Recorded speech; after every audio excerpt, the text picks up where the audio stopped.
Ito na guys, ang ating ginataang isda.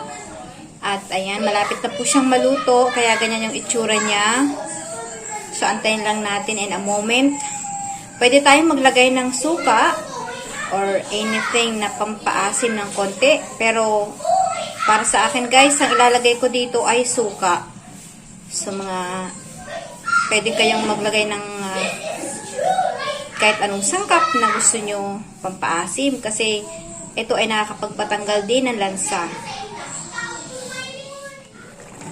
Ayan ang ating ginataang isda na may kamatis.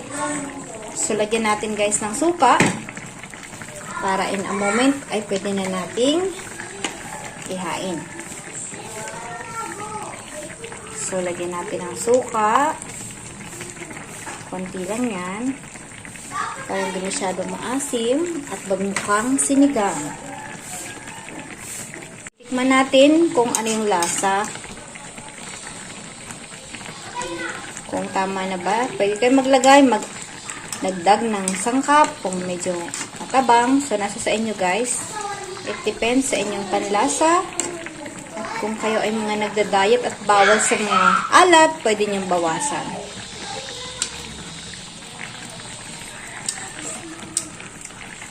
So, para sa akin guys, tamang-tama yung lasa. Yung lagay natin ng mga ating ingredients or spicy. Yung asin, tama lang. At tamang-tama yung suka na nilagay natin. Hindi siya sobrang asim at hindi rin matabang. So, ayun guys. Antayin na natin ng konti. At tayo'y magla-lunch na kasi nag-aantay na yung ating mga kasamahan. So, meron na tayo ditong sinaing kanina. At alam ko luto na yan. So, tamang-tama habang nagsaing ako ay nagluluto ng ulam para sabay-sabay na ang ating paghahain sa mesa. Sa mga hindi pa dyan nakapag-subscribe sa aking channel, please don't forget to like, share, comment na rin sa inyong mga gustong malaman o itanong or pagawin. At syempre, subscribe.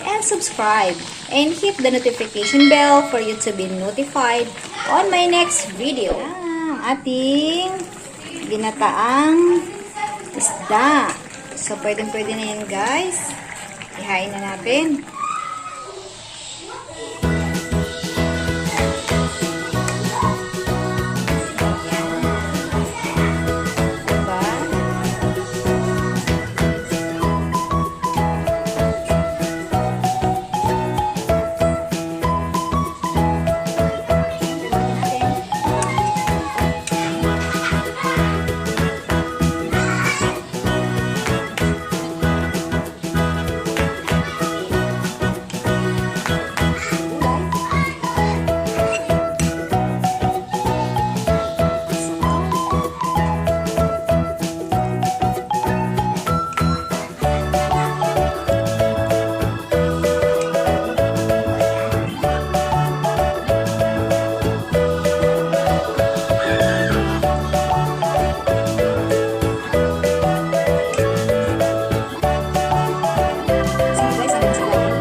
So, it's time to eat na guys.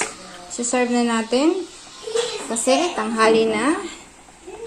So, ayan. So, hindi na kayo. Kakain na tayo.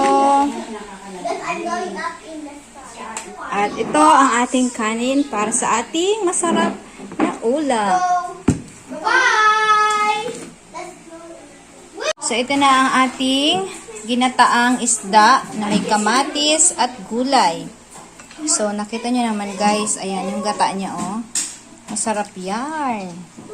So, ayan, sa mga hindi pa po nakapag-subscribe sa aking channel, please don't forget to like, share, subscribe, and comments na rin. And hit the notification bell for you to be notified on my next video. Happy lunchtime, mga mamshi and mga sisi. At syempre, enjoy lang po sa ating mga pagkain. Hanggat maaari ay healthy foods po tayo. Ayan guys, thank you so much. God bless everyone. See you soon on my next vlog. Bye. What do you call that one? The fish with gata? Really? What are you doing? Can I see? Can I see? Oh, wow. Very good. He is eating the fish with gata. You like it, Nat? Do you like it? How does it taste like? How's the taste? Good. Wow, very good. One more. Wow, very good. I like it so much. I have to subscribe because I like a recipe. You like the recipe? So what you will gonna tell to the audience, to the viewers? And do you suggest them to subscribe to my channel? Make sure don't forget to like and subscribe. Okay, thank you. And hit the notification bell for them to be notified on my next Episode. episode or videos. Bye!